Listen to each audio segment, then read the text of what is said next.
Pois é, nesse domingão eu quero mostrar uma coisa para você. Os Estados Unidos vão realizar um ataque militar aqui na América do Sul. E dessa vez, o Brasil não é aliado. O Brasil é o alvo. E eu vou mostrar para você o porquê o Donald Trump está deixando o Lula desesperado. Mas o Trump não quer que o Lula caia como o Maduro caiu. Vai ser diferente. Vai ser nas eleições, afinal, outubro está ali. E o Trump está só observando o movimento. Ajusta o fone e se prepara, porque o conhecimento derruba o sistema e conhecimento a gente está aqui para divulgar. Vem comigo que a gente tem muita coisa para falar sobre as ações do Donald Trump aqui na América. A gente tem que te expor também muita coisa que está acontecendo sobre o ministro Supremo Alexandre de Moraes, que está a um passo. Dessa vez, a preocupação não é mais só impeachment, é cadeia também. Vamos falar sobre isso? Então vem comigo. Vem cá, talvez você não entendeu o tamanho do buraco que nós nos metemos, mas está na hora de você começar a entender um pouquinho sobre isso. Você deve estar sabendo que aconteceu um evento na Argentina com o Trump. E não foi só o Trump. Foram 17 países da América Latina. Não foi um, não foi dois.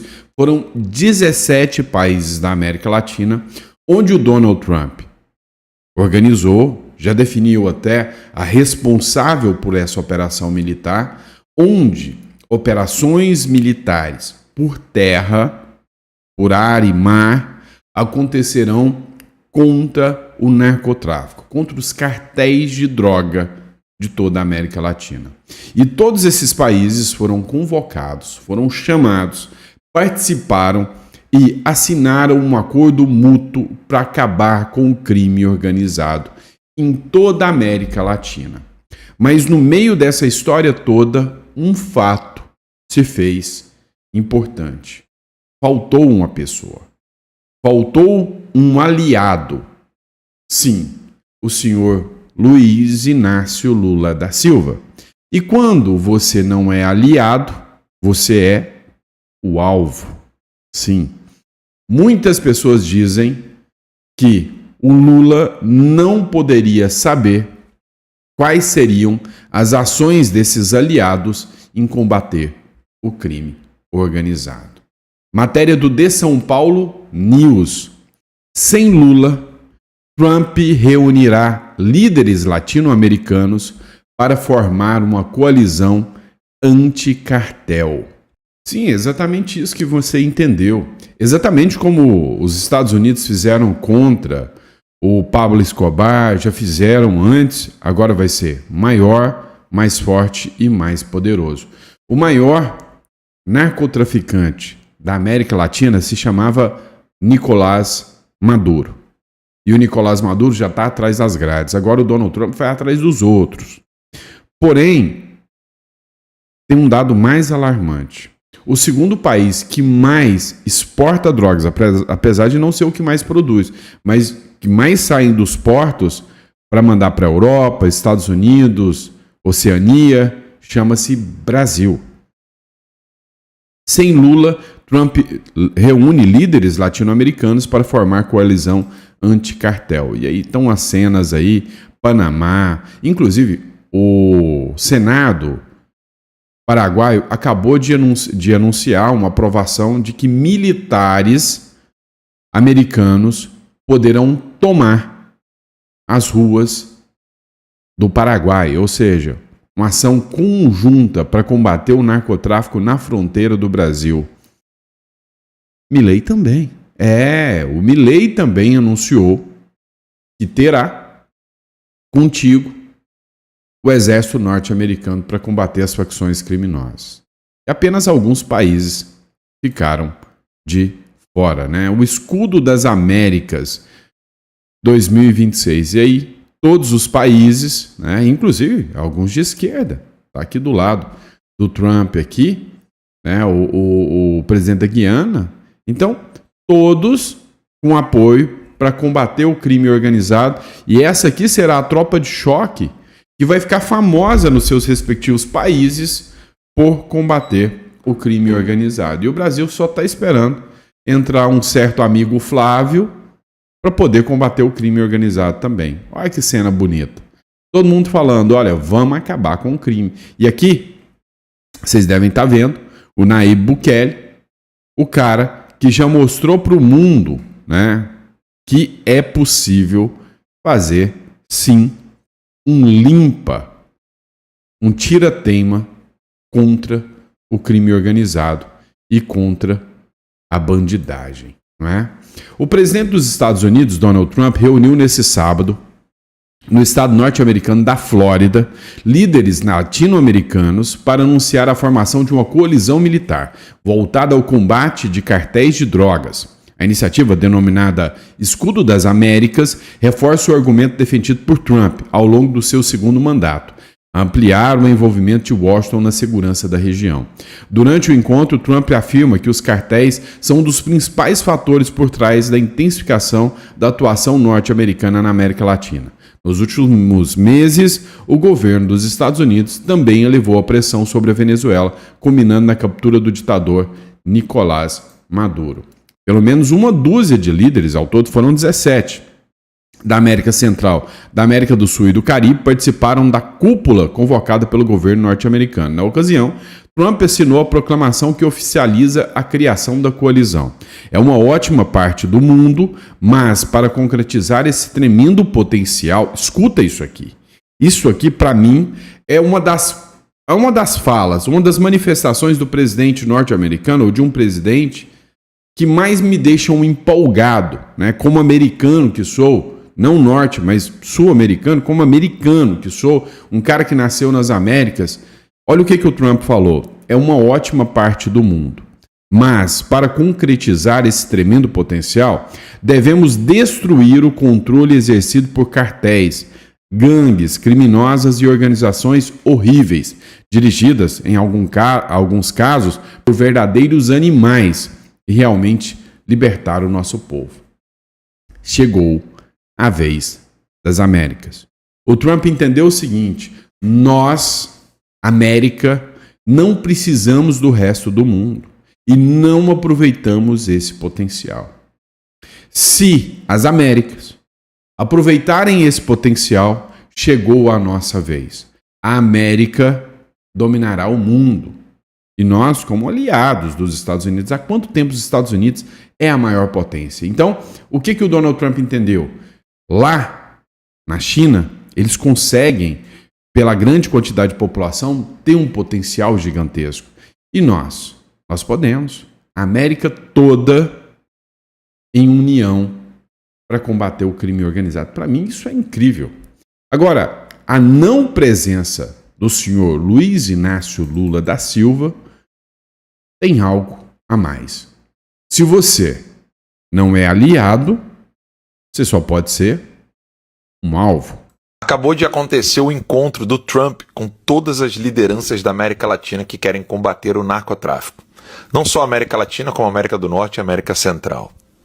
Estavam lá todos os líderes, todos os países que querem começar a fazer um ataque coordenado a todos os narcotraficantes.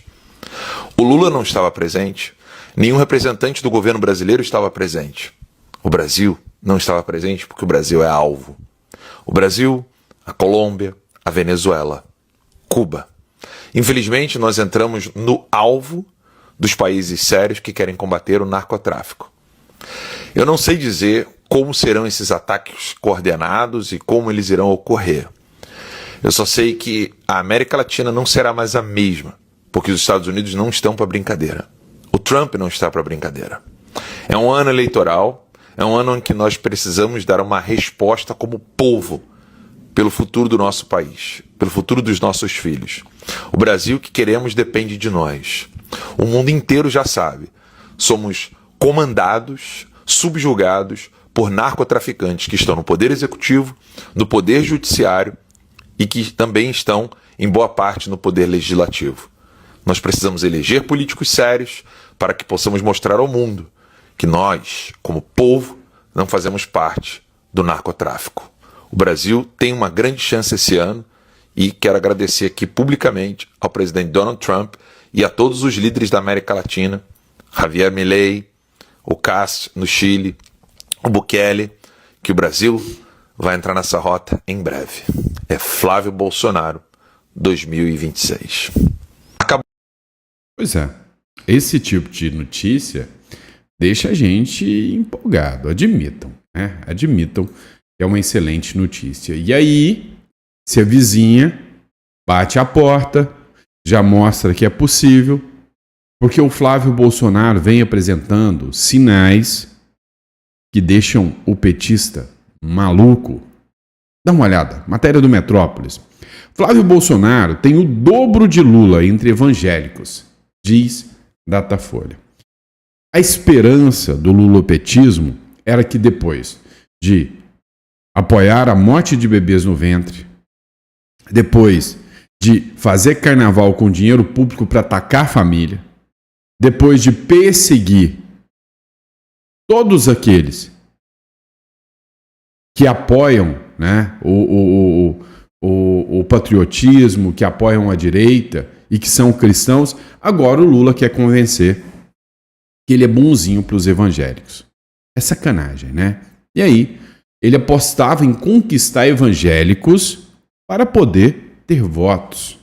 Isso aí já está nítido, já está claro que não vai acontecer. Saiu a última pesquisa Datafolha. Lula e Flávio Bolsonaro são tecnicamente empatados no segundo turno. Só tem um detalhe. O Lula já gastou horrores. O Lula já comprou vários e vários aliados com ministérios, com cargos. O Flávio não. O Flávio só está vendo o próprio Lula definhar por si só. Então, o Flávio Bolsonaro está bem nessa história. Agora, e a hora que o Flávio Bolsonaro realmente ganhar apoio? Porque até agora, o único que declarou apoio mesmo ao Flávio Bolsonaro é o senhor Tarcísio de Freitas. Mas, vamos lá, e hora que passar? E hora que acabar? Como é que vai ficar? A hora que começar mesmo a campanha, o Flávio vai crescer. A primeira pesquisa do Datafolha em 2026, divulgada nesse sábado, indica um cenário de maior equilíbrio em eventual segundo turno da eleição presidencial. O levantamento mostra o presidente Luiz Inácio Lula da Silva com 46% das intenções de voto, enquanto Bolsonaro aparece com 43%. A diferença de 3 pontos percentuais configura empate técnico dentro da margem de erro da pesquisa e sinaliza um avanço do senador em relação aos levantamentos anteriores. Aprende uma coisa. Se hoje o Datafolha está mostrando, e é histórico, a gente viu em quase todas as campanhas eleitorais que existiram, que aconteceram, o fato de que sempre eles falavam que a esquerda estava num patamar, mas no final das contas era outro bem diferente. Se dependesse das datafolhas do mundo, o Lula tinha ganhado o Bolsonaro no primeiro turno, e veja a diferença de votos. Então, quando você observa aqui, eu creio que o Flávio Bolsonaro está no mínimo uns 8 pontos percentuais à frente do Lula. No levantamento anterior, divulgado em dezembro, o presidente parecia com 51% das intenções de voto contra 36% de Flávio. Olha a diferença de dezembro para cá. Em julho de 2025, a pesquisa mostrou Lula com 48% e o filho do ex-presidente Bolsonaro, preso por tentativa de golpe, com 37%. Né? E agora, 43 a 44, ou seja, o jogo está virando, né? O jogo está virando.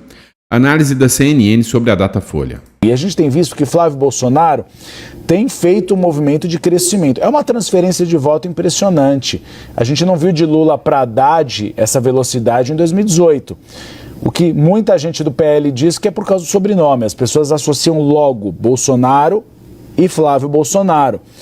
Só que o PT tem avaliado que tem que mudar de rota para impedir esse crescimento de Flávio, Pedro. Inclusive que Lula comece a ser crítico em relação ao Flávio, porque Lula vinha ignorando ele na disputa presidencial. Exatamente, você tocou num ponto essencial. Vamos lá, primeiro essa pesquisa Datafolha consolida as pesquisas que vieram sendo divulgadas até agora e, portanto, consolida o crescimento vertiginoso de Flávio Bolsonaro. Flávio Bolsonaro, que recebeu não só a transferência dos votos do pai, uma transferência que de fato aconteceu de forma muito rápida, mas avançou para o antipetismo, porque o antipetismo não se restringe ao bolsonarismo, ele é mais amplo do que o bolsonarismo. Até então, até recentemente, os eleitores de direita, os antipetistas, aqueles que rejeitam o governo Lula, mas não necessariamente comungam com o bolsonarismo, ainda desconfiavam se a candidatura de Flávio Bolsonaro era para valer. Mais do que isso, apostavam na possibilidade de um outro nome no campo da direita e preferiam o nome de Tarcísio Gomes de Freitas. Pelo jeito, agora a ficha caiu, que o candidato desse campo para enfrentar o presidente Lula será mesmo Flávio Bolsonaro. Uma péssima notícia para aqueles que tentam se consolidar como terceira via. Ontem aconteceu um evento aqui em São Paulo. Gilberto Kassab reuniu no mesmo palanque todos os 3 presidenciáveis do PSD, que vão fazer um giro agora pelo estado de São Paulo, tentando se projetar, tentando mostrar que existem alternativas além de Flávio Bolsonaro. Por enquanto, ainda não funcionou. Você também tocou no outro ponto importante, Gustavo, que é a questão do fato do PT ter ignorado o Flávio até o momento. Porque, na verdade, o PT, o governo, eles queriam que o candidato fosse Flávio Bolsonaro. O PT sempre avaliou que Tarcísio Gomes de Freitas seria um candidato muito mais difícil. Mais do que isso, até os últimos momentos, o PT e o governo acreditavam que Tarcísio seria o candidato a presidente da República. Não se fazia uma aposta de que a candidatura de Flávio era para valer, e ela acabou então se consolidando. Portanto, Flávio foi preservado pelo governo e pelos petistas, que centraram sua artilharia em Tarcísio Gomes de Freitas. Agora, o PT começa a remanejar sua estratégia e a mirar sua artilharia contra Flávio numa tentativa de desgastá-lo. Para concluir, também tem o fato de que o presidente Lula acaba recebendo o mau humor do eleitorado no momento de agendas negativas, agendas que o governo não gostaria que estivessem no centro do debate, mas estão, com a questão de Daniel Vorcaro, com a questão da CPMI do INSS e agora, mais recentemente, o nome do filho do Lula, Fábio Luiz Lula da Silva, que anda frequentando as páginas dos jornais relativos à questão do INSS. Pois é. A grande questão é que o PT também está apostando que grande parte do eleitor só se informa, só tem conhecimento a partir da grande mídia. A grande mídia, ela talvez não para você, mas para o eleitor, para aquele mais petista, aquele mais centro, ele ainda acredita muito na velha mídia, na grande mídia. E muito da informação chega através da mídia. A partir do momento que a mídia começar a atacar o Flávio Bolsonaro, as pessoas saberão que o Flávio Bolsonaro é candidato. Só que os ataques ao Flávio Bolsonaro darão visibilidade ao Flávio Bolsonaro. E a grande reclamação que todo mundo tinha era: o Bolsonaro era até bom, mas falava besteira demais. O Bolsonaro era radical demais. E o Flávio é o Bolsonaro que tomou vacina. O Flávio é o Bolsonaro que não fala palavrão. Como é que fica? Está ainda a uma certa distância da eleição. Então, as candidaturas não estão calcificadas e a gente pode falar que o eleitor não está olhando ainda para a eleição, né? Mas o que é importante a gente pensar aqui é que é uma espontânea. Então, na espontânea, a pessoa cita o nome quem vai votar. E nessa espontânea tem uma calcificação aí de Lula e Flávio Bolsonaro. Então, primeiro ponto, Flávio Bolsonaro conseguiu já chegar num ponto em que ele tem uma candidatura à presidência consolidada, como o principal nome da oposição. Quais são os pontos bastante preocupantes daqui? Para o Lula são os cenários de segundo turno, especialmente porque o que a gente viu aqui demonstra, qualquer candidato que chegar no segundo turno com Lula já sai num patamar aí de 40%, eu digo isso porque Ratinho Júnior, que é menos conhecido que Flávio Bolsonaro, tem um nível de conhecimento talvez igual, um pouco menor que Tarcísio, todos eles já ficam, Flávio, acima de 40, chega a 43, Tarcísio e o próprio Ratinho. Então isso diz muito mais a respeito de Lula do que diz a respeito dos outros candidatos. O presidente da República, e a gente já vem comentando isso aqui na Globo News, tem uma fadiga e uma dificuldade de ampliar a sua aprovação do seu governo. Mesmo ele sendo muito conhecido, sendo preferido de muitos brasileiros, ele tem um percentual aí que segue na frente, mas dentro dessa margem de erro, ele tem a dificuldade de aumentar a sua aprovação, a sua aceitação e, claro, diminuir rejeição. Lula e Flávio Bolsonaro têm índices praticamente idênticos de rejeição, mas é extremamente preocupante para um presidente que está sentado na cadeira, que tem um governo que está fazendo uma série de medidas para o brasileiro. Vamos olhar aqui a medida do imposto. O que ela está falando é medida populista, usando o nosso dinheiro para ganhar, né, voto com base no nosso dinheiro, né? Aí, questões como o senhor Lulinha ganham ainda mais repercussão. O Metrópolis ontem saiu com uma matéria dizendo que existiam empresas do Lulinha que não existiam nada, mas davam milhões. É estranho isso, né? No mínimo esquisito. 2 empresas ligadas a Fábio Luiz Lula da Silva, conhecido como Lulinha, estão registradas em um endereço comercial em São Paulo, que atualmente está vazio. A informação foi confirmada pelo Metrópolis durante uma visita ao prédio na zona oeste da capital paulista na última quinta-feira. No local estão registradas as empresas LLF Tech Participações e G4 Entretenimento e Tecnologia. Segundo funcionários do prédio, as salas estão desocupadas há cerca de 7 meses. De acordo com documentos enviados à CPMI do INSS, as 2 empresas transferiram mais de 3 milhões de reais para a conta de Lulinha entre 2022 e 2025. Os dados fazem parte da quebra de sigilo bancário do filho do presidente Lula. Em nota, a defesa afirma que o endereço é utilizado apenas para recebimento de correspondências. Os advogados também disseram que é uma das empresas que não tem escritórios externos e que a outra não está mais em atividade. A CPMI investiga a relação de Lulinha com o lobista Antônio Carlos Camilo Antunes, conhecido como Careca do INSS. A defesa do filho do presidente nega qualquer ligação com as fraudes investigadas. Vamos lá. Vai ser difícil demais do Lula explicar. O encontro aqui foi ótimo entre o Vorcar e o Lula. Vai ser difícil demais de explicar. O filho do presidente sendo citado a todo tempo nos jornais por causa do escândalo do INSS. Vai ficar difícil demais de explicar que o irmão dele era o vice-presidente do sindicato que mais roubou do INSS. Como é que ele explica isso? Vamos lá. Como é que ele explica que a nora, ou melhor, ex-nora dele, estava envolvido em escândalos dentro do ministério, com o ministro dele, da Educação, fazendo, né, licitações fraudulentas, onde o dia que a Polícia Federal foi para intimar a ex-nora, o outro filho do Lula estava lá. Como é que você explica isso? E agora está rolando uma discussão que é perigosa, não foi confirmada ainda. Eu vi gente grande, gente forte, gente boa, anunciando aí uma notícia que está vazando sobre o envolvimento de um certo ministro do STF com o caso do escândalo dos precatórios que o Ciro Gomes já tinha denunciado há muito tempo. Você deve ter visto essa matéria, eu não vou nem citar. Por quê? Porque as fontes até agora não são oficiais.